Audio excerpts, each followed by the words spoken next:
Halo Jujupers, di episode 1 saat Kuchen berusia lebih dari 20, akhirnya dia dijemput nih sama Jamamyo. Tapi Kuchen masih menolak gitu buat kerja di Hotel de Luna. Kuchen juga sudah bisa melihat orang mati nih. Kira-kira di episode 2, Kuchen mau gak ya kerja di Hotel de Luna? Daripada kita penasaran, langsung aja kita bahas. Jangan lupa like, comment, share, dan subscribe channel ini.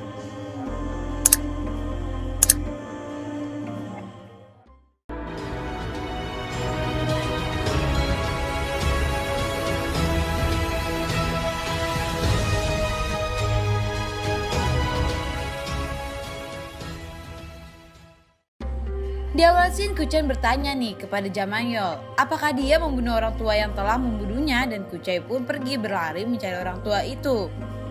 Kuchen tidak menemukan orang tua tersebut, namun dia hanya melihat tembok yang tertancap besi yang menusuk Jamanyol tadi. Terdapat abu di bawahnya. Saat sedang melihat, debu itu keluar sebuah tangan yang memegang kaki Kuchen yang membuatnya harus melepas sepatunya. Jamanyol pun datang dan Kuchen pun bersembunyi di balik tubuh Jamanyol. Dan tangan itu pun hilang. Kuchen pun bertanya apakah itu, dan janganlah menjawab bahwa itu adalah sisa abu arwah. Kuchen juga bilang katanya mereka tidak berbahaya. Jamanyol pun bilang bahwa jika mereka diserang oleh hantu yang menyimpan dendam, maka Kuchen akan mati. Jangman pun juga menyuruh Kuchen harus belajar membedakannya. Saat Jangman akan pergi, Kuchen meminta untuk diambilkan sepatunya karena dia takut. Namun Jamyan meminta Kuchen memanggilnya Sang Janim dahulu. Tetapi Kuchen enggak, akhirnya Jangman pun pergi.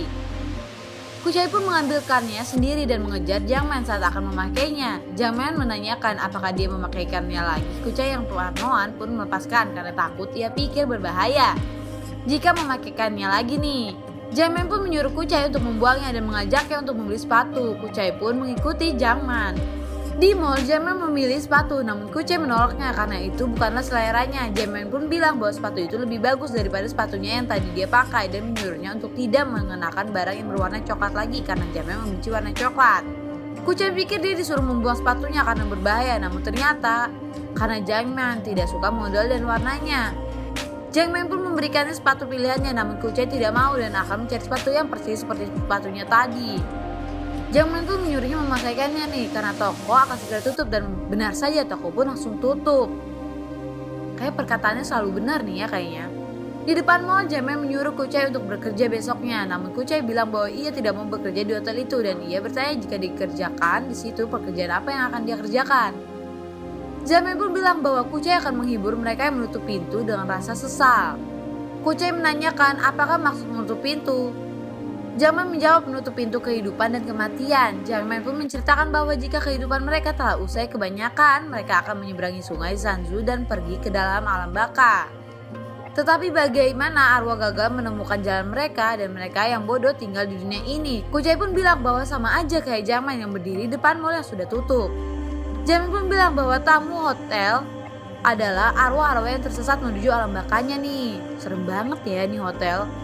Kuchen bertanya apakah itu alasannya, makanya Jamyan membuatkannya bisa melihat hantu. Jamyan pun langsung menyuruhnya untuk datang ke Hotel de Luna nih. Saat Jamyan akan pergi, Kuchen pun memanggil dan menanyakan di mana posisi Jamyan. Apakah pintunya belum ketutup atau apakah dia salah satunya yang berkeliaran sesudah pintunya ditutup nih.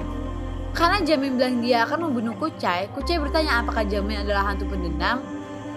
Bukannya menjawab, Jangman pun malah bilang bahwa hantu di sampingnya lah yang hantu pendendam. Kuchen pun menutup mulutnya, Jangman pun pergi. Scene pun berpindah di hotelnya, Jangman pun merasakan tamu istimewa, ia pun ingin menyambutnya dan saat ia di depan hotelnya, dia melihat sebuah harimau. Ternyata itu adalah arwah harimau dan menurut Jangman terlalu berbahaya. Arwah makhluk suci seperti itu berkeliaran. Di rumahnya, Kuchen berpikir untuk datang atau tidak ke Hotel de Luna. Keesokan Kuchen pun datang ke Hotel de Luna nih.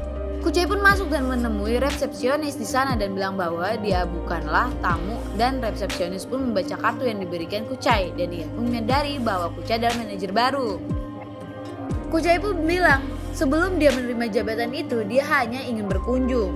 Sesampainya di lobi, Kuchen diajak manajer untuk bertemu Jangman. Saat Kuchen berjalan di belakang, manajer hotel dia ingin menyentuhnya untuk memastikan dan manajer pun bilang bahwa dia juga manusia. Kucai juga bertanya berapa lama manajer itu bekerja di Hotel De Luna dan manajer pun menjawab bahwa sudah 30 tahun dan Kucai lah yang akan menggantikannya. Aku yang takut pun ingin pergi, namun Jamem pun keburu datang dan menanyakan mengapa terlambat dan tidak memakai sepatu yang dia pilihkan kemarin. Kucai pun menjawab bahwa sepatu itu terlalu mencolok untuk di hotel, di tempatnya bekerja, dan dia hanya ingin mampir saja karena akan berangkat untuk kerja. Kucai marah dan bilang bahwa dia membenci melihat hantu, namun kata Jamem dia harus bisa melihatnya karena hantu itu akan menjadi tamu. Kucai bertanya apakah ini rumah dukun yang merawat hantu? Jamem bilang bahwa ini hotel dan terdaftar di kantor wilayah Junggu. Kucai juga bilang lagi bahwa dia sudah mencari situs web Hotel De Luna maupun mengenai pos Hotel De Luna, namun tidak ada. Jamem bilang dia tidak akan menemukannya karena ini bukan hotel untuk manusia. Kucai pun bertanya lalu layanan seperti apa yang dimaksud oleh Jamem, apakah pengusir setan?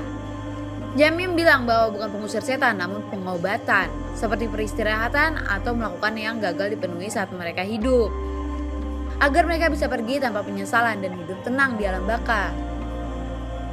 Kucai pikir mengapa membutuhkan manusia sebagai manajer, bukankah seharusnya hantu juga yang melakukannya? Jamem menjawab karena ada sesuatu yang bisa hanya dilakukan oleh manusia seperti membayar pajak, mendaftarkan bisnis di kantor, wilayah, dan banyak lagi. Pinter banget ya nih ya. Kucai pun membayar kembali uang yang sudah dipakai ayahnya dan dia meminta untuk dibiarkan untuk pergi. Jamem mengambilnya dan Kucai kira mereka ikhlas. Kucai pun ingin segera pergi, namun Jamem memintanya untuk pergi bersama. Kucai menolaknya dan bilang akan pergi sendiri dan Jamem mengiyakan Kucai pergi sendirian. Saat Kucai memasuki lift, di belakangnya ada yang meminta untuk memencet tombol lantai 3. Kucai pun langsung menengok dan melihat orang yang meminta itu berada di dinding yang membuatnya lari keluar dan kembali ke kantor Jamem. Ketakutan nih dia kayak ngeliat hantu. Kucai menanyakan Jamem mengapa dia masih melihat hantu padahal dia sudah membayar hutangnya. Jamem bilang bahwa itu adalah di ulang tahunnya. Jamem pun bilang bahwa dia akan pergi. Apakah Kucai mau ikut? Dan Kucai pun langsung bilang nih, dia mau membicarakannya lagi nanti sesudah keluar dari hotel. Di mobil, Kucai bilang bahwa dia akan mengantarkannya Jamem ke tempat tujuan, tapi dia harus memperbaiki matanya.